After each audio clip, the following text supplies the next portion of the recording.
আসসালামু আলাইকুম। আজকে আমি ইংলিশ গ্রামারের টেন্স সম্পর্কে আমি আলোচনা করব। তা শুরু করা যাক। শুরু করার আগে আমার এই ইউটিউব চ্যানেলটিকে সাবস্ক্রাইব করবে এবং তোমার বন্ধুদের মাঝে শেয়ার করে দেবে। তা শুরু করা যাক। তা আজকে আমি টেন্স সম্পর্কে আলোচনা করব। TENSE। এই টেন্স অর্থ হলো কাল বা সময়। কাল বা সময়। টেন্স অর্থ আমার কি? কাল বা সময়। টেন্স কাকে বলে? ক্রিয়া সংঘটিত হওয়ার সময় বা কালকে, ক্রিয়া সংঘটিত হওয়ার সময় বা কালকে আমরা কি বলবো? টেন্স বলবো। টেন্স প্রধানত বা ক্লাসিফিকেশন অফ টেন্স, টেন্সের শ্রেণী বিভাগ হলো টেন্স তিন প্রকার। এক নম্বর হলো present, PRESENT, present tense. Present tense মানে বর্তমান কাল। বর্তমান কাল। আরেকটা হলো past tense, PAST, past tense মানে অতীতকাল। অতীতকাল। আরেকটা হলো ফিউচার টেন্স, ফিউচার টেন্স ভবিষ্যৎকাল। ভবিষ্যৎকাল। আচ্ছা, তাহলে টেন্স কত প্রকার? তিন প্রকার। একটা হলো প্রেজেন্ট টেন্স মানে বর্তমান কাল, পাস্ট টেন্স অতীতকাল, আর একটা হলো ফিউচার টেন্স মানে ভবিষ্যৎকাল। তা এই যে আবার প্রেজেন্ট টেন্স যে আছে, প্রেজেন্ট টেন্স কাকে বলে? বর্তমান কালে কোনো কিছু করা, হওয়া, যাওয়া, থাকা বা চিরসত্য, নিত্যসত্য, বর্তমান, অভ্যাস বোঝায়, এগুলোই হলো আমার প্রেজেন্ট টেন্স। তাহলে প্রেজেন্ট টেন্স আবার দেখো চার প্রকার, PRESENT। এই প্রেজেন্ট টেন্স চার প্রকার। তাহলে প্রেজেন্ট টেন্স কাকে বলে? বর্তমান কালে কোনো কিছু করা, হওয়া, যাওয়া, থাকা, খাওয়া ইত্যাদি যদি বোঝায় সেগুলো হবে কি আমার প্রেজেন্ট টেন্স। কিন্তু প্রেজেন্ট টেন্স আবার আমার চার প্রকার। তাহলে প্রেজেন্ট টেন্স কত প্রকার? চার প্রকার। এক নাম্বার হচ্ছে present, present indefinite, PNIT, present indefinite tense. দুই number present continuous, continuous, present continuous tense. তিন number present perfect, PERFECT, present perfect tense. চার number present perfect continuous, continuous. তা প্রেজেন্ট টেন্স মানে সাধারণ বর্তমান কাল, সাধারণ বর্তমান কাল। আর হলো সাধারণ ঘটমান কাল, সাধারণ ঘটমান কাল। আর এই প্রেজেন্ট পারফেক্ট টেন্স পুরা ঘটিত বর্তমান কাল, সাধারণ পুরা ঘটিত, পুরা ঘটিত বর্তমান কাল। আচ্ছা, আর এটা হলো সাধারণ ঘটমান পুরা ঘটিত বর্তমান কাল, সাধারণ পুরা ঘটিত, পুরা ঘটিত ঘটমান, ঘটমান বর্তমান কাল, বর্তমান কাল। তাহলে এই যে আমার প্রেজেন্ট টেন্স হলো আমার যে চারটা, প্রেজেন্ট ইনডিফিনিট টেন্স মানে সাধারণ বর্তমান কাল, প্রেজেন্ট কন্টিনিউয়াস টেন্স সাধারণ ঘটমান কাল, প্রেজেন্ট পারফেক্ট টেন্স সাধারণ পুরা ঘটিত বর্তমান কাল, তারপর প্রেজেন্ট পারফেক্ট কন্টিনিউয়াস সাধারণ পুরা ঘটিত ঘটমান বর্তমান কাল। তা আমি এই যে এটা যে প্রেজেন্ট টেন্স আছে, এই প্রেজেন্ট টেন্সটাকে আবার আরেকটা টেন্সে দেওয়া যায়, এটাকে বলা হয় সিম্পল, সিম্পল টেন্স। এটাকে বলা কি? সিম্পল প্রেজেন্ট টেন্সও বলা হয় বা সিম্পল টেন্সও বলা হয়। তাহলে এই যে প্রেজেন্ট ইনডিফিনিট টেন্সটাকে আমরা কি বলতে পারি? সিম্পল প্রেজেন্ট টেন্স বলতে পারি বা সিম্পল টেন্সও বলতে পারি। তো এখন আমরা আলোচনা করব প্রেজেন্ট টেন্স সম্পর্কে, আলোচনা করব কি টেন্স সম্পর্কে? প্রেজেন্ট টেন্স সম্পর্কে। তো শুরু করা যাক।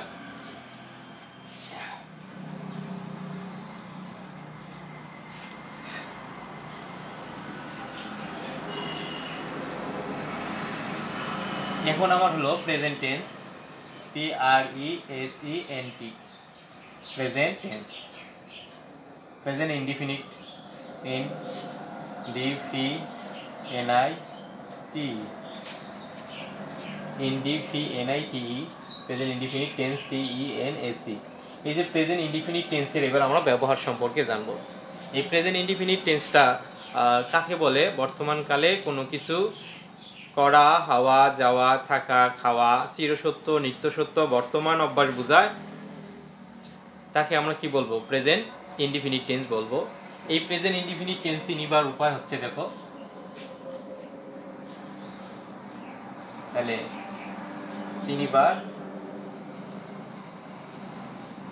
চিনিবার উপায়। এই চিনিবার উপায়টা দেখো, বার উপায় বাংলা বাক্যে ক্রিয়াপদের শেষে অ, আ, ই,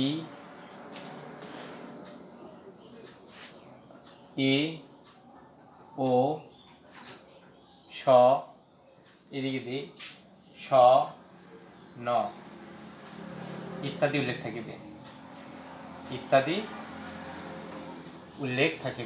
ইত্যাদি কি থাকিবে? আমার উল্লেখ থাকিবে। অথবা করি, করো, করেন, ঘুমাই, ঘুমাও, ঘুমান, খাই, খাও, খান ইত্যাদি এগুলো উল্লেখ থাকিবে। তা আমি লিখছি যে অ, আ, ই, এ, অ, স, ন ইত্যাদি কি থাকবে? উল্লেখ থাকিবে। এখন আমি এর একটা স্ট্রাকচার দেখাই। দি অ্যাফার্মেটিভ স্ট্রাকচারটা দেখো। 1 নাম্বার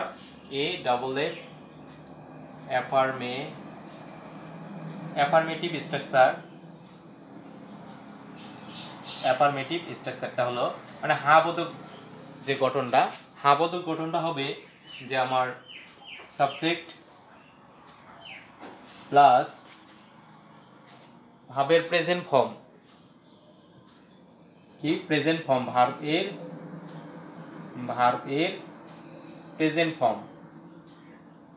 প্রেজেন্ট ফর্ম বা V1, এটাকে আমরা বলতে পারি V1 প্লাস এক্সটেনশন মানে আরো যদি বাড়া যায়, প্রসার করা যাবে। তাহলে সাবজেক্ট প্লাস ভার্বের প্রেজেন্ট ফর্ম মানে কি? ভার্বের সাথে এস বা ইএস যুক্ত করা যাবে। ভার্বের প্রেজেন্ট ফর্ম মানে কি? ভার্বটার সাথে আমার এস বা ইএস যোগ করা যাবে। তাহলে আমরা বলতে পারি সাবজেক্ট প্লাস ভার্বের প্রেজেন্ট ফর্ম বা V1 ওই ভার্বটার সাথে এস অথবা ইএস যোগ হতে পারে, এস বা ইএস যোগ হতে পারে। তা এইদিকে দেখো, যেমন আমি ফর এক্সাম্পল দিচ্ছি,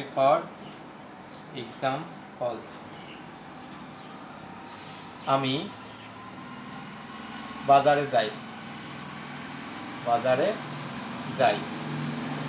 এদিক যাই শব্দটার মধ্যে দেখো রস্বই আছে। এই যে রস্বইতে আমরা পড়ছি কি এরকম, তাহলে রস্বই ই আছে, এই যে ই আছে, তার মানে আমরা জানবো ওটা প্রেজেন্ট ইনডিফিনিট টেন্স। তার মানে আমাকে সাজাইতে হবে আমি যাই। এই ক্রিয়াগুলো সবসময় লাস্টে থাকে বেশি ক্ষেত্রে। তা আমি প্রথমে দেখবো আমি যাই, তা আমির ইংরেজি কি? আই। যাওয়ার ইংরেজি হচ্ছে গো। আমি যাই, কোথায় যাই? বাজারে। দিক বোঝালে আমার টু দিতে হবে, টু মার্কেট, MARKET। এই যে বাজার বোঝাইছে, তাই কি হবে? মার্কেট। আচ্ছা, যদি বলি সে স্কুলে যায়, দেখি সে স্কুলে যায়, তাহলে কি হবে? হি অথবা সি। তাহলে সে যায়, প্রথমে সে যায়, যাওয়ার ইংরেজি গো। এখন এই সাবজেক্ট যদি থার্ড পারসন সিঙ্গুলার নাম্বার হয়, তাহলে ভার্বের সাথে আমার এস বা ইএস যোগ করতে হবে। সাবজেক্ট যদি থার্ড পারসন সিঙ্গুলার নাম্বার হয়, তাহলে ভার্বের সাথে আমার কি করতে হবে? এস বা ইএস যোগ করতে হবে। যেহেতু subject third person singular number, তাই আমার এর সাথে ইএস যোগ করতে হবে। সে স্কুলে যায়, টু গোস টু স্কুল, তাহলে হি অথবা শি গোস টু স্কুল। আচ্ছা, এটা গেলো আমার অ্যাফার্মেটিভ। এখন আমার নেগেটিভ স্ট্রাকচারটা দেখো, যে নেগেটিভ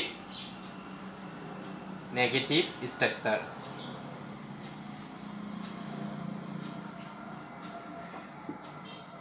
হ্যাঁ, নেগেটিভ স্ট্রাকচারটা হবে subject plus do not oblique does not plus ভার্বের বেস ফর্ম। ভার্বের কি form? Base form, B A S E, base form. আচ্ছা, ভার্বের বেস ফর্ম। এই ভার্বের বেস ফর্ম বলতে কি বেস ফর্ম, তাহলে আমি লিখতে পারি ভার্ব এর বেস ফর্ম দেই, ভার্ব এর বেস ফর্ম, ভার্বের বেস ফর্ম। এই ভার্বের বেস ফর্মটা হলো কি, যে ভার্বটার সাথে এস বা ইএস কোনো কিছুই যুক্ত থাকে না, সেটাকে বলা হয় ভার্বের বেস ফর্ম। তাহলে ভার্বের বেস ফর্ম বলতে কি বুঝি, যে ভার্বের সাথে এস, ইএস, আইএনজি, তারপর ইডি, টিডি, মানে এগুলো যুক্ত থাকে না, সেই জিনিসটাকে আমরা কি বলবো? ভার্বের বেস ফর্ম। আচ্ছা, আর প্রেজেন্ট ফর্ম মানে যে ভার্বগুলোর সাথে এস, ইএস, আইএনজি যুক্ত থাকে, সেগুলো আমরা সাধারণত জানবো কি ভার্বের প্রেজেন্ট ফর্ম। আর এটা হলো বেস ফর্ম। প্লাস এক্সটেনশন বা অবজেক্ট বা আদার্স এক্সেট্রা দিলেই হবে। তাহলে subject plus do not oblique does not plus ভার্বের বেস ফর্ম, তারপর প্লাস কি এক্সটেনশন। এখন দেখো, যদি বলি সে স্কুলে যায় না, সে স্কুলে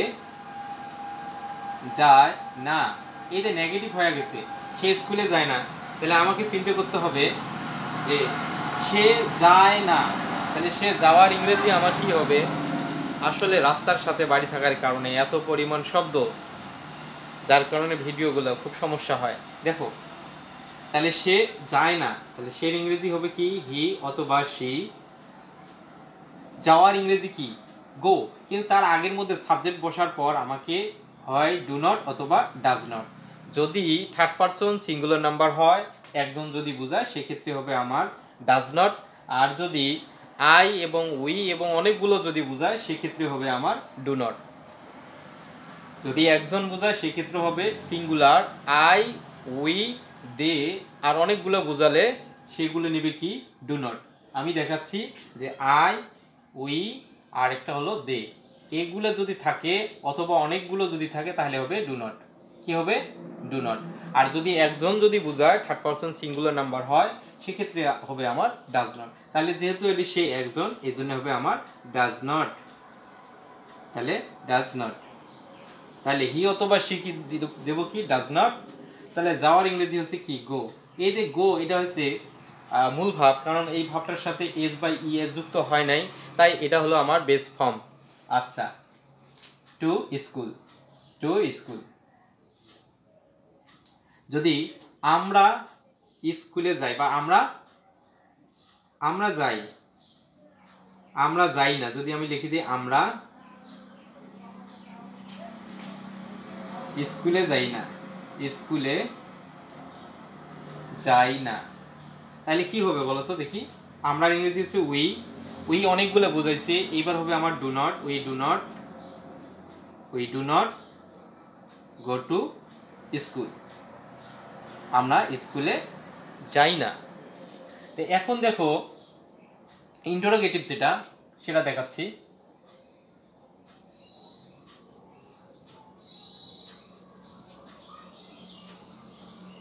এবার ইন্টারোগেটিভটা দেখো, 3 নাম্বার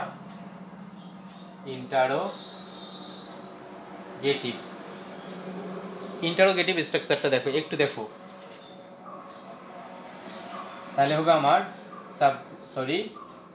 ডু অবলিক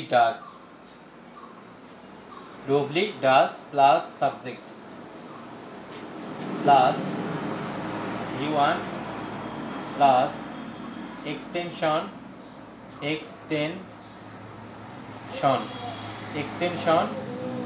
প্লাস প্রশ্নবোধক চিহ্ন। এখন দেখো, যেমন সে কি স্কুলে যায়, সে কি স্কুলে যায়, এটা প্রশ্নবোধক। তাহলে প্রথমে ডু অথবা ডাজ হবে, যেহেতু subject third person singular number, এই ক্ষেত্রে আমার কি হবে, ডাজ হবে। ডাজ, সের ইংরেজি হচ্ছে হি, তাহলে ডাজ হি বা সি দিলে হবে সে কি যায়। তারপরে এতে যে কোনো একটা আমি বসাচ্ছি, তারপরে হবে কি সাবজেক্ট বসাচ্ছি, তারপরে V1 এতে যায়, গো, কোথায় যায়, স্কুলে যায়, এই জন্য টু স্কুল, টু স্কুল। এখন আমাকে একটা প্রশ্নবোধক চিহ্ন দিতে হবে। যদি বলি তাহারা,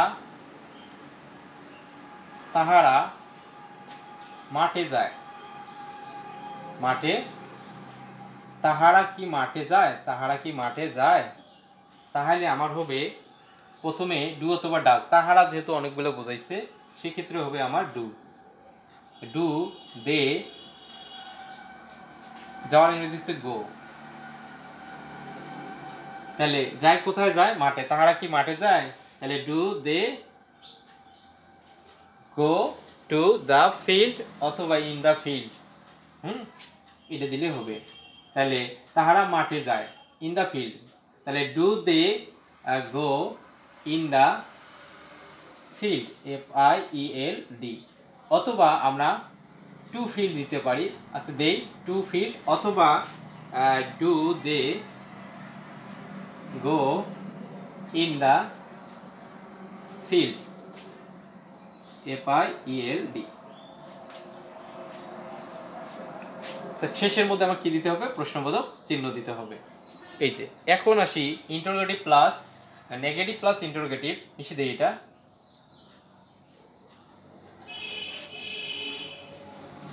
তাহলে 4 number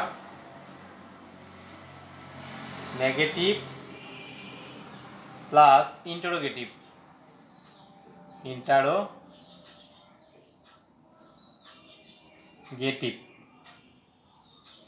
গেটিভ structure.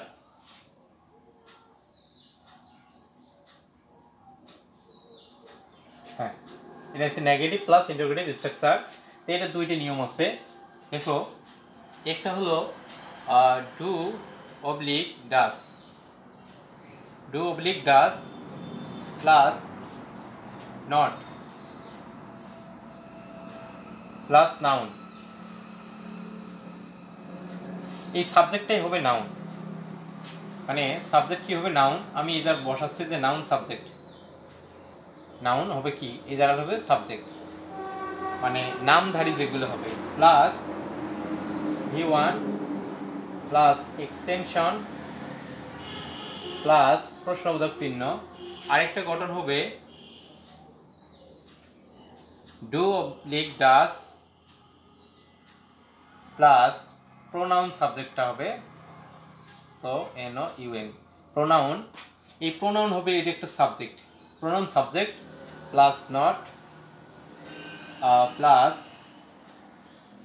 V1 plus extension dot dot plus প্রশ্নবোধক চিহ্ন।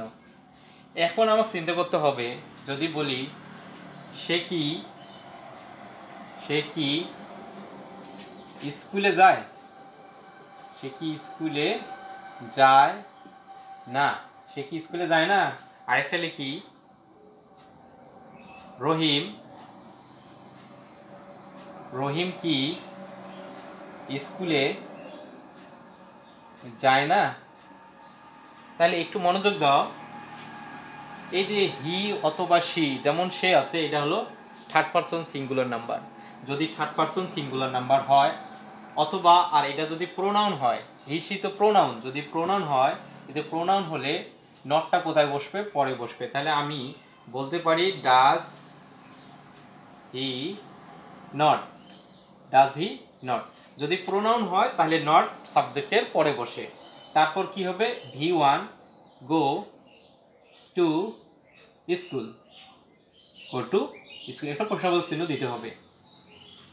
এবার আসি কি এবং না থাকলে হয় নেগেটিভ আর ইন্টারোগেটিভ। এবার দিছি নাউন, যদি সাবজেক্ট যদি নাউন হয়, তাহলে সাবজেক্টের পূর্বে কি বসে, নট বসে। তাহলে আমাকে দিতে হবে ডাজ ডাস, তারপরে হবে কি নট, তারপরে হবে রহিম, রাহিম, তারপরে হবে দেখো কি হি ওয়ান মানে go to school, go to school, তারপরে একটা প্রশ্নবোধক চিহ্ন দিতে হবে।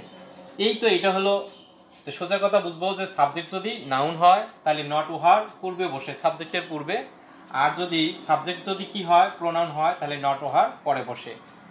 আশা করি বুঝছেন। তা আমি পরবর্তী এভাবে ধারাবাহিকভাবে আমি এগুলো করাবো। আজকে এই পর্যন্ত, আল্লাহ হাফেজ।